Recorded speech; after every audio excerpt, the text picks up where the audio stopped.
Falcha lino ardnemet in the tuaha, is Misha in Yalavan ardri osin kaun. Welcome to the Ardnemet in the tuaha. I am Ardri Yalavan. Today we'll be discussing the voice conventional, which is transferred from the Welsh voice conventional of the Bards of the Island of Britain to the Canadian voice conventional of the Bards in the Dominion of Canada. It has been adapted for Canadian use and transferred in from a P Gaelic into a Q Gaelic usage for Uineal usage in Canada. Orain Cathairach nam Bhard nChanada, nChanada, voice conventional of the Bards of the Dominion of Canada. This is the voice of Cathairach of the Bards of the Dominion of Canada, in which may be seen the privileges and usages of the Bards of the Dominion of Canada, as originally exercised and confirmed by the Bards of the Isle of Britain. With this will be triads and other matters intended for bardic instruction, as separate videos. The principal usages of the Bards of the Dominion of Canada are to maintain the memory and teaching of peace, truth, and justice in a country, and to bestow praise upon the good, the worthy, and dispraise upon the bad, the unworthy, and all this by means of imbas from God. They are not to bear naked weapons in the presence of or against anyone, and it is not lawful for anyone to bear a naked weapon where there is a bard. 3. There are three kinds of primitive bards: the bard positive of original appointment, or a poet, in the virtue of discipleship, whose duty is to preserve order and rule, in respect of the privilege, usage, and voice Cathairach, so that bardism may not be lost, but maintained and preserved in right of original usage, uncorrupted and unchanged. It is incumbent upon a poet to sing praise and dispraise according to what is just and requisite, and by means of song and oration to preserve the memory of the privileges of the usages of the Bards of the Dominion of Canada and their appurtenances. A poet is adjudged to be one of presidency over 3 chairs, that is, when they shall have gained the privilege of 3 chairs, and every office and employment in the function of a poet, Olaf, and Druid, as she or he pleases, in virtue of occasion, without a degree, without a grant. In this particular, she or he is the chief of the bards, and none can be made master of song who is not a presiding bard. Their dress is to be of serene blue and unicolor, for unicolor is the same hue as truth, and serene sky blue is the same hue as peace. A poet or a privileged bard being a person of peace and truth, she or he is also called a licensed bard, a privileged licentiate, and a primitive bard positive. Nor is it lawful for them to bear arms, nor anyone to bear a weapon where she or he may be in their unicolored vestment, by which she or he is to be distinguished.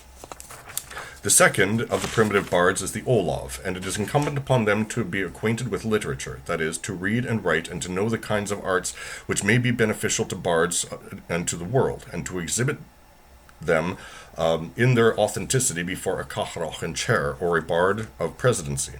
It is incumbent on them also to collect and search for knowledge, and to impart instruction in it. After it shall have obtained the judgment and privilege of a Cathairach.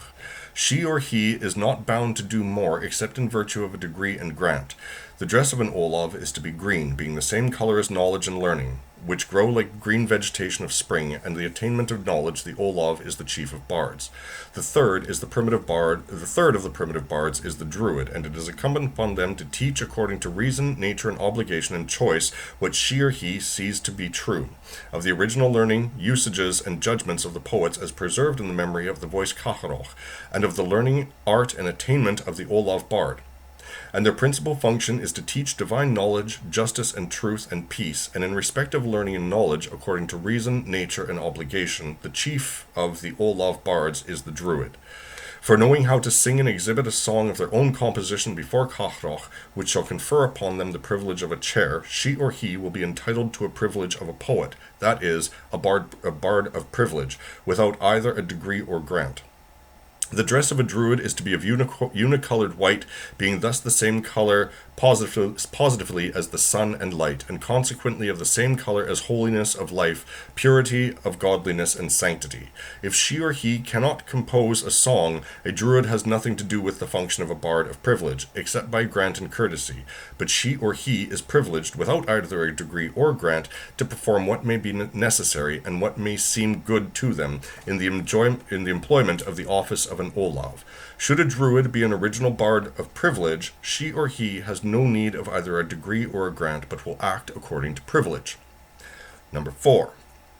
Discipleship in the institution of a master who is a presiding bard, that is, he or she who decides to receive instruction and privilege in respect of song and bardism, must apply to a presiding master. Those who seek instruction and privilege in respect of song are called aspirants, anhru, disciples, folchloch, a privileged licentiants, makfurimich, and protected, because protection will be afforded to them, that they should bear no arms, and that none should bear arms where they are.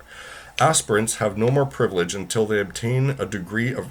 in right of Cathairach, and no degree can be conferred upon an aspirant until the end of 3 years of discipleship, though in right of an Olav, she or he may have the degree sooner, where there is a presiding bard, who will aver on their word and conscience that the candidate is competent to be a bard.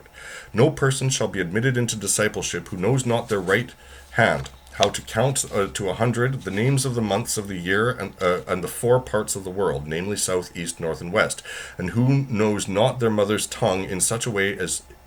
she or he it may be easy to understand them. When she or he shall have been a disciple for 3 years, she or he is privileged to become a candidate for the degree of a primitive bard positive. If she or he has a beard,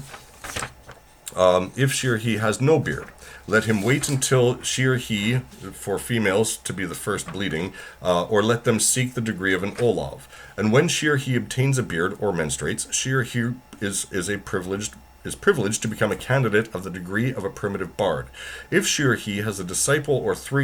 for 3 years, or is an Olav, and if she or he cannot at the time answer poetically and judiciously according to the instruction and privilege, a degree must be forbidden to them, unless they are better acquainted with their necessity, their feat, and their employment, in which case they are privileged to obtain a degree.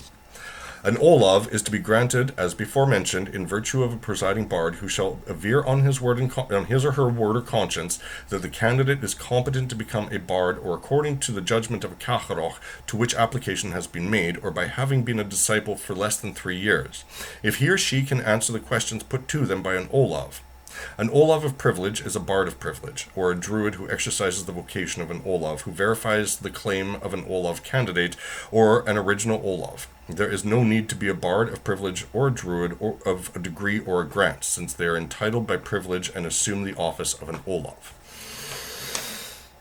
The privilege of grant or privilege by the courtesy of Cathairach is that when a bard must needs exercise a function which is not his or her by privilege and degree, as when an Olav or original druid, in case of necessity, exercises the vocation of a primitive bard positive, where that person is wanting, or when an Olav, in the case of need, exercises the vocation of a druid, some say that the aspirant of 3 years can, in right of courtesy and grant of usage, engage in the office of a primitive bard positive, where there is none or a sufficient number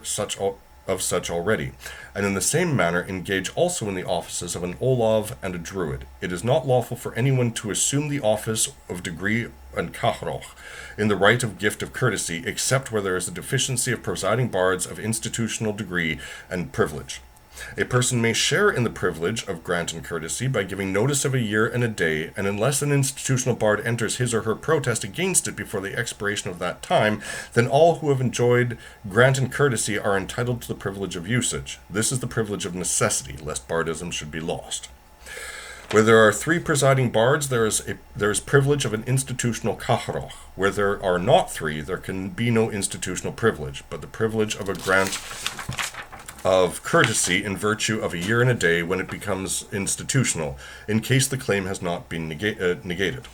Positive privilege takes place where there is only one presiding bard, such being ordained lest bardism become lost. That is to say, the presiding bard is empowered to confer the privilege of degree and Cathairach upon 3 persons, if he or she pleases, for the sake of holding a Cathairach, which takes place at the end of an institutional year and a day. After that, they become presiding in the right of 3 chairs, or 3 Cathairach.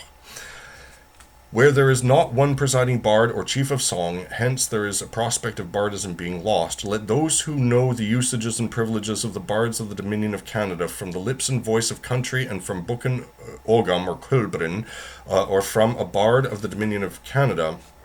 who are adjudged to always be living, when the year and the day are expired, it is lawful for them to hold a Cathairach according to what is institutional, as indicated by the memory of the voice of country, and the memorial of Book of Ogam, and at the end of the year and a day. After that, they will be bards of privilege and usage according to claim and acknowledgement, and unless they are protested against before the end of a year and a day, after that, by an institutional bard or Cathairach, under the privilege of the primitive bards of the Dominion of Canada. Then they will be privileged and institutional, as well as their Cathairach, since they will now be bards according to privilege and usage, in virtue of the same notice, grant, and courtesy which first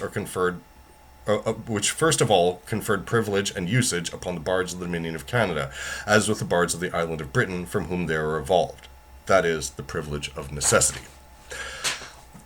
All bardic